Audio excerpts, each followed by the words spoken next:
to this week's episode of the Legal Latte, where I share general business type information that I hope you all find helpful as clients.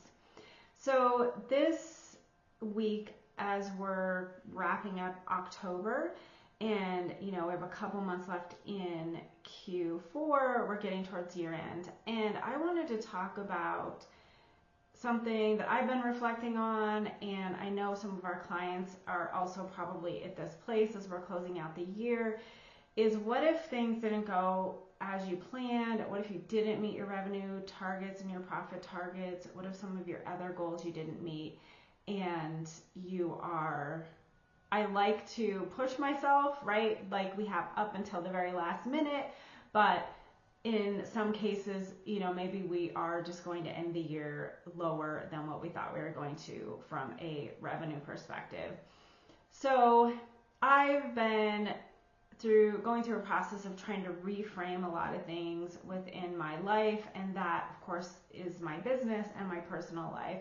So when I was thinking about this, I was thinking, what if instead of seeing this situation, let's just play out, let's say your revenue isn't meeting your revenue goals. What if this year wasn't a setback, but it was really a set up for something much better?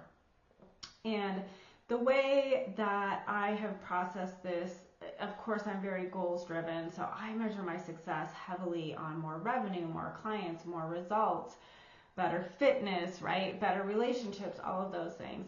But sometimes growth is more of a refinement process. And maybe that is rebuilding systems, maybe it's refining some of your boundaries with clients or colleagues or employees, but it is a journey, right? So when I was going through this exercise, I really tried to reflect back on the improvements that we saw this year. So if the revenue didn't necessarily meet the goals, but what other improvements did we have in the firm? And those can be things like maybe you leveled up the employees that you're hiring. So maybe you started offering people more money and getting better employees. Maybe you put a lot of time, effort, and possibly money into upgrading the systems. Possibly more of an effort in client satisfaction. So maybe coming out of this year, the revenue hasn't increased a lot, but your client satisfaction is significantly higher. So what step ups did you make this year that could really help with the clarity, building capacity, and really preparing you for the next level? And another way I thought about this was more along the lines of farmers, right? Farmers have a ridiculous amount of work that has to go into preparing the land to grow whatever it is they're going to grow.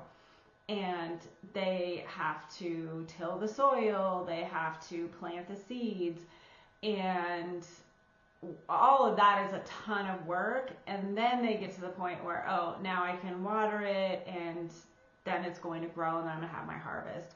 So I really see our businesses going through these cycles as well. We may have a period of time where we're refining systems, we're hiring new people, hiring better people, we're having more focus on better customer service or support.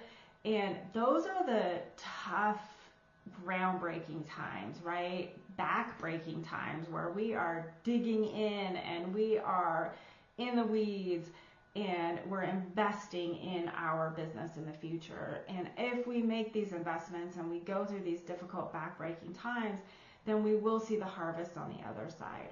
So I would encourage you, if there are personal or business goals that you maybe haven't met this year, to really look at it as, instead of a setback, as a step up, and reframe it. Focus on the things that you did improve this year and the improvements you made, and maybe those tiny steps forward to living the life that you want to live, whether that's in your business or in your personal life. And we all know as business owners, those two are very intertwined.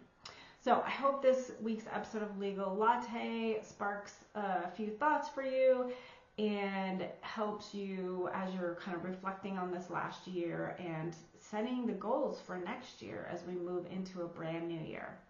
Thanks, everyone. Have a great week.